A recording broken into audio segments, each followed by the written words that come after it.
Okay guys, so quick video today. We're in the truck and I've just been testing the new four-wheel drive switch. This was the problem with the four-wheel drive on this truck. The service four-wheel drive light was coming on. The truck wouldn't go into four-wheel drive most of the time.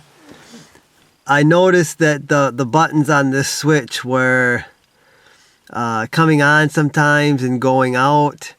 Then when I tapped on the dash, and the lights would go on and off as I tapped on the dash there. So decided to take the switch out, replace it with a new one to hopefully solve the problem.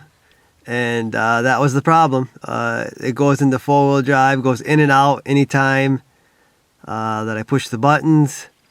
Also, the service four-wheel drive light has not come on since the new switch was installed, and that was actually a while ago. So I've had no issues with it so far.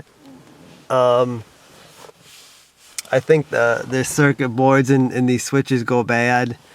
I believe this was not cheap. I think it might have been $70–$80.